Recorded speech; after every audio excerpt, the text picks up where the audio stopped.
Hello, my name is James.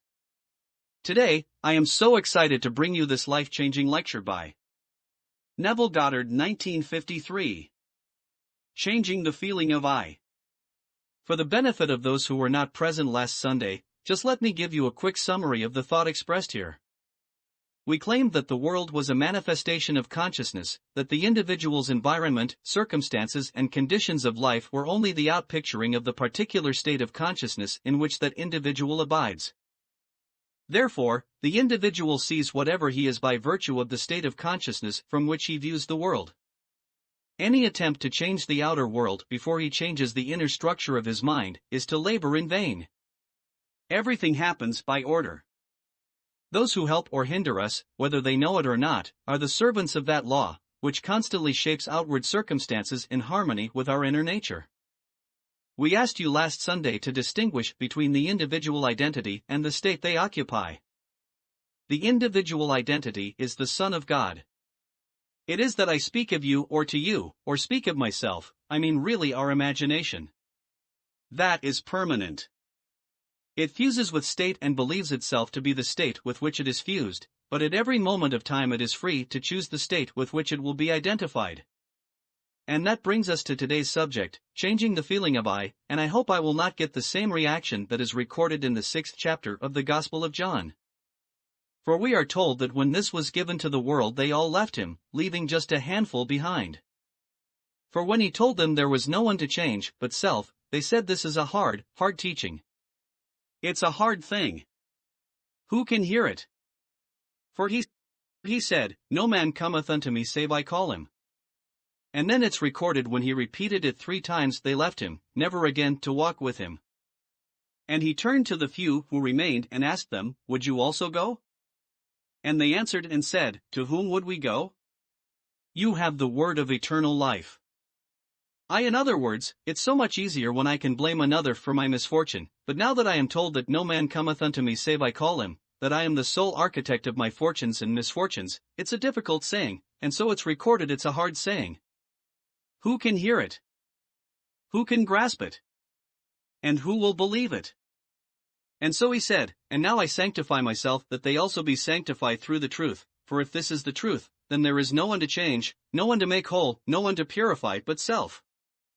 And so we start with the I. Most of us are totally unaware of the self that we really cherish.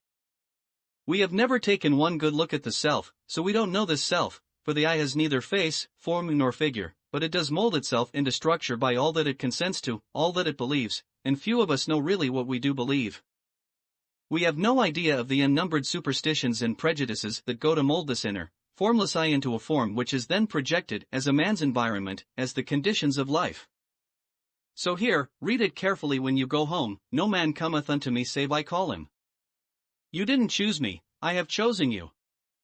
No man can take away my life, I lay it down myself.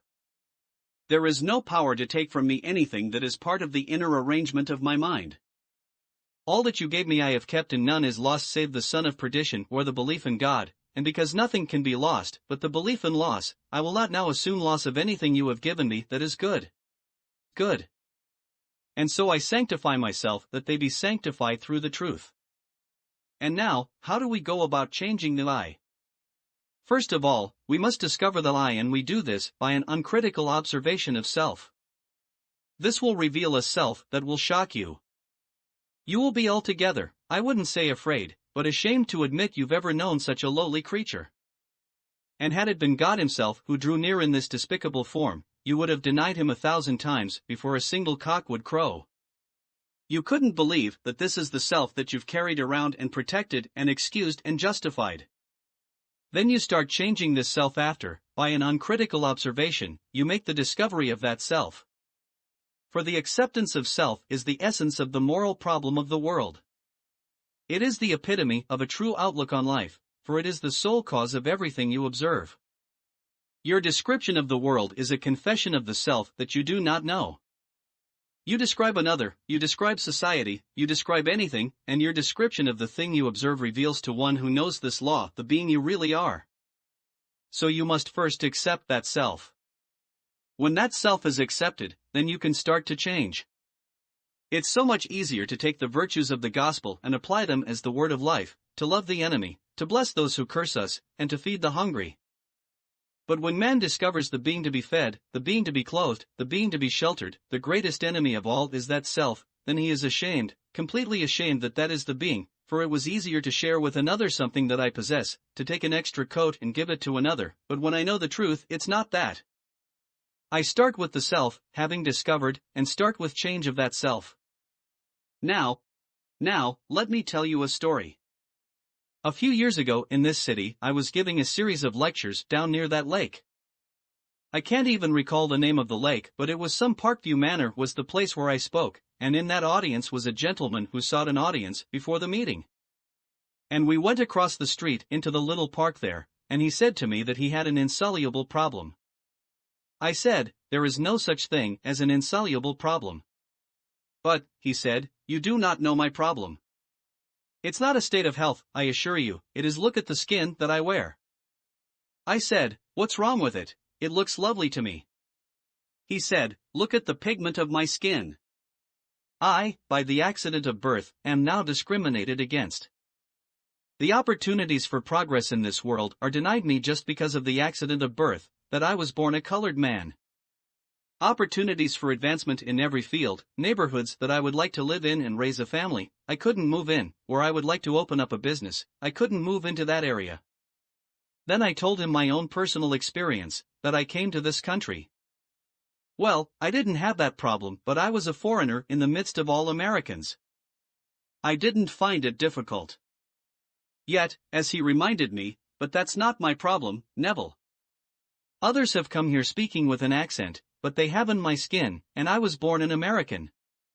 Then I told him an experience of mine in New York City. If I were called upon to name a man that I would consider my teacher, I would name Abdullah. I studied with that gentleman for 5 years. He had the same color skin, the same pigment as this gentleman. He would never allow anyone to refer to him as a colored man. He was very proud of being a Negro, didn't want any modification of what God had made him. He turned to me and he said, have you ever seen a picture of the Sphinx? I said, yes. He said, it embodies the 4 fixed quarters of the universe. You have the lion, the eagle, the bull, and man. And here is man, that is the head. The crown of that creature called the Sphinx, which still defies man's knowledge to unriddle it, was crowned with a human head. And look carefully at the head, Neville, and you will see whoever modeled that head must have been a Negro. Whoever modeled it had the face of a Negro, and if that still defies man's ability to unravel it, I am very proud that I am a Negro. I have seen scientists, doctors, lawyers, bankers, from every walk of life seek an audience with old Abdullah, and everyone who came thought themselves honored to be admitted to his home and to receive an interview. If he was ever invited out, and he was always the honored guest. He said, Neville, you must first start with self. Find self, don't be ashamed ever of the being you are. Discover it and start the changing of that self. Well, I told this gentleman exactly what Abdullah had taught me, that there was no cause outside of the arrangement of his own mind. If he was discriminated against, it was not because of the pigment of his skin, though he showed me signs as large as all outdoors denying him access to a certain area. The sign is there, only because in the minds of some men, such patterns are formed, and they draw unto themselves, what now they would condemn, that there is no power outside the mind of man, to do anything to man, and he, by the arrangement of his own mind, by consenting to these restrictions in his cradle, and being conditioned slowly through his youth, waking into manhood, believing himself set upon, would have to be set upon, but no man cometh unto me save I call him. So then someone comes to condemn or to praise. They couldn't come unless I call them.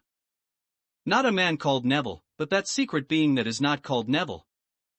The secret being that is the sum total of all of my beliefs, all of the things that I consent to, that form a pattern of structure, that secret being draws unto itself things in harmony with itself. Well, that man went away and wrestled with himself. He couldn't believe everything I told him, not that night, but last Sunday morning in the lobby, he came forward and we renewed the friendship. He took me next door to show me the fruit of this teaching. He said, Neville, it took me almost 3 years to really overcome that fixed idea that I, by the accident of birth, would be a secondary citizen, but I overcame it. Now here is my office on Wilshire Boulevard. I picked this one not because it was the only one offered, for equally wonderful spots were offered me. I took this one because it had greater telephone facilities, but the others were equally good.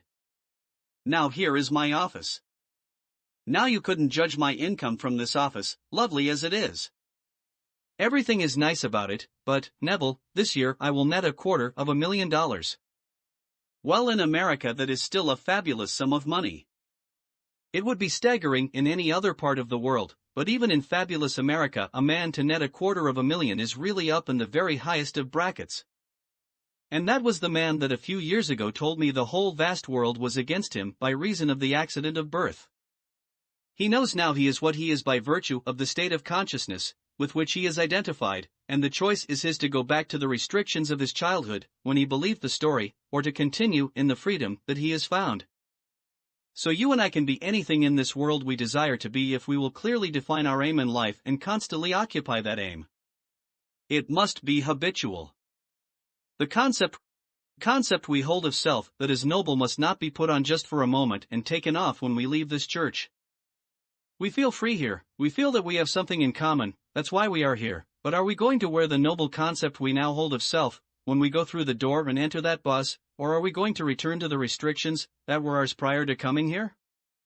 The choice is ours, and the hardest lesson to learn is that there is no one in this world that can be drawn into your world unless you, and you alone, call him. So do not do what they did thousands of years ago, for that is the beginning of the secession of the great truth. So we are told they turned away from it, never again to walk with it, and the few who remained didn't like it either, but where would they go if this is the word of eternal truth? Not that it's true for this day and age, but if this is the law of being, and in all the dimensions of my being it holds good, if this is eternally true, then let me learn the lesson now, though I wrestle with myself as he did for 3 years. So, the changing of the feeling of I is a selective thing because unnumbered states are infinite states, but the I is not the state. The I believes itself to be the state when it enters and fuses with it, so he was presented with a state and without the faculty of discrimination in his youth, he fused with the state and believed these restrictions were true, and it took him 3 years to disentangle the I from these fixed ideas, with which he had lived for so many years. Now you may take only a moment or you, too, may take your 3 years. I can't tell you how long it's going to take you, but I'll tell you this much. It can be measured by the feeling of naturalness. You can wear a feeling until it's natural. The moment the feeling becomes natural, it will begin to bear fruit within your world. So I told this story at a small gathering here in the city, and not very many asked questions about it, but 3 people asked, but he must have had money before. He must have known the right people. He must in some way have had some substance to start it, because how can you go out to loan $100 million, and call that a real fact of being, that you have that to loan and tell me you didn't have someone who had it or you, yourself, didn't have it? I did not ask the gentleman about the individual facts of the case. I went into the office, I saw it, I didn't look at his books, he volunteered this information, and gave me the figure of $250,000 net for the year. I have not checked or in any way verified the statement, I believe it implicitly.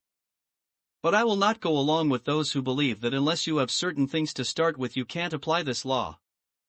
You can start now from scratch and choose the being you want to be. You aren't going to change the pigment of your skin, but you will find your accent or the pigment of skin or your so-called racial background will not be a hindrance, for if a man is ever hindered, it can only be the state of consciousness in which he abides that hinders him. Man is freed or constrained by reason of the state of mind in which he persists. If you persist in it, well, then I will say, persist in it, but I warn you no one cares, and that is an awful blow when a man discovers that no one but himself really cares. So we find ourselves weeping with ourselves in the hope of getting others to weep with us. And what an awful shock when the day arrives we discover that no one really ever cared. They will give us some little listening ear for a moment just as they were passing by, but they really didn't care. When we make that discovery we shake ourselves out of it and boldly appropriate the gift our Father gave us before that the world was. So let me show you the gift. You've read your Lord's Prayer possibly daily, but you read it as a prayer from a translation of a translation which does not reveal the sense of the evangelist. The real translation, you will find in Farrar Fenton's work, where in the original it is written in the imperative passive mood, which is like a standing order, a thing to be done absolutely and continuously. So that you can look now upon your universe as one vast internit machinery where all things happen. There isn't a thing to become, all things are taking place, so it is written in this manner, thy will must be being done. Thy kingdom must be being restored. It is the only way you could express it if you would express the imperative passive mood. But from the Latin from which our translation was made, there is no first aorist of the imperative passive mood. So we have it in the way we have it, but it does not reveal the intent of the mysteries. If you will see all things are now, you don't become, you simply select the state that you would occupy. Occupying it you seem to become, but it is already a fact, every aspect of that state in its most minute detail. It's worked out and taking place. You by occupying the state seem to go through the action of unfolding that state, but the state is completely finished and taking place. So now you can choose the being you want to be, and by choosing a being other than what you are now expressing, you start the change of the feeling of I. Now, how will I know that I have changed the feeling of I? By beginning first with an uncritical observation of my reactions to life, and then noticing my reactions when I think I am identified with my choice. If I assume that I am the man that I want to be, let me observe my reactions. If they are as they were, I have not identified myself with my choice, for my reactions are automatic, and so if I am changed I would automatically change my reactions to life. So the changing of the feeling of I results in a change of reaction, which change of reaction is a change of environment and behavior. But let me warn you now. A little alteration of mood is not a transformation, it's not a real change of consciousness. Because as I change my mood for the moment, it can quickly and rapidly be, I would say, replaced by another mood in the reverse direction. When I say that I was changed, as that gentleman changed his mood, his basic mood, his state of consciousness, it means that having assumed that I am what the moment denied, what my reason denied, that I remain in that state long enough to make that state stable. So that all of my energies are flowing from that state. I am no longer thinking of that state. I am thinking from that state. So that wherever a state grows so stable as to definitely expel all of its rivals, then that central, habitual state of consciousness, from which I think defines my character and is, really a true transformation or change of consciousness. Whenever I reach that state of stability, watch my world mold itself then in harmony with this inner change. And men will come into my world, people will come to aid, and they will think they are initiating the urge to help. They are playing only their part. They must do what they do because I have done what I did.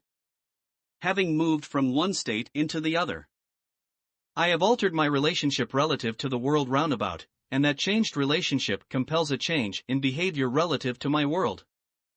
So they have to act differently toward me. So in changing the I, you start with desire, which we will unfold and elaborate on tomorrow night. For it starts with desire.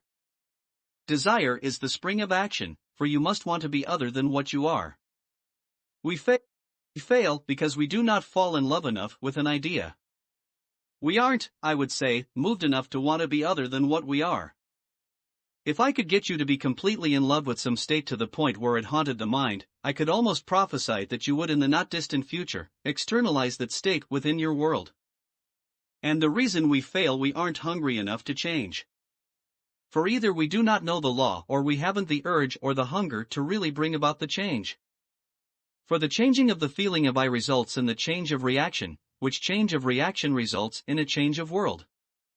If you like your world and you are complacent about it, you haven't started on the road of the mysteries, for the very first beatitude appeals to one who is not complacent. Blessed are the poor in spirit. You must be poor in spirit, not complacent, not satisfied. The man who thinks that by reason of birth, the religion that he inherited at birth, is good enough for me, that he is not dissatisfied, he is not, I would say, moved that being is complacent, and therefore, he is not poor in spirit, he is very rich in spirit. Theirs is not the kingdom of God. For if I could stir you, make you dissatisfied with self, then you will recognize that self and set about to change it. For the only field of activity for man is within himself and on himself. You do not work on the other. The day you change self, that day you change your world. Now I see my time is going to its quick end.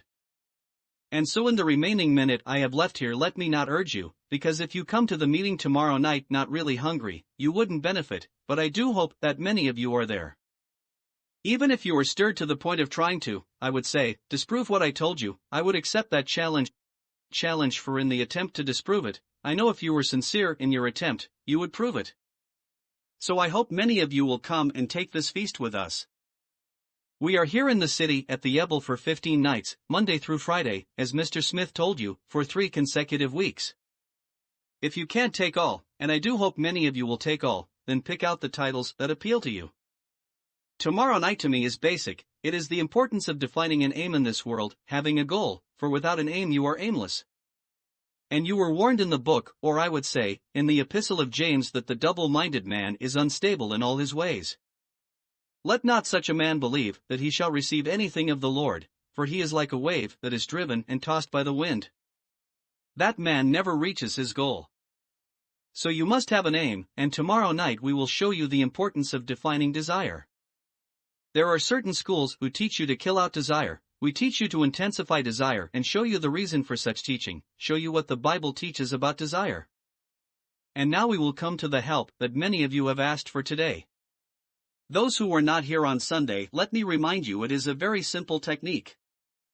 As I told you on Sunday, any time that you exercise your imagination, and do it lovingly on behalf of another, you are mediating God to man. So we sit quietly and we simply become imitators of our Father. And He called the world into being by being the thing He would call. And so we sit and we listen as though we heard someone congratulating us on having found what we seek. So we go to the end of the matter and we listen just as though we heard, and we look as though we saw, and we try in this manner to feel ourselves right into the situation of our answered prayer, and there we wait in the silence just for about 2 minutes, and so they will lower the lights to aid you. And let me remind you, if you want to clear your throat, please do so. If you want to shift your position in the chair, do so. Feel as though you are alone at home, because if you don't and you try not to disturb the neighbor, you will not be able to exercise your imagination on behalf of anyone. So now I will take the chair and just simply listen attentively, just as though you heard. I'll make you this promise: the day you are very still in mind and really become attentive, you will hear us coming from without what really you are whispering from within yourself. That was awesome. I think this was among one of his greatest works. It definitely pulled on some of my strings. If you haven't already, please click on the subscribe button below this video, give it a thumbs up, and like it if you did. Thank you for watching.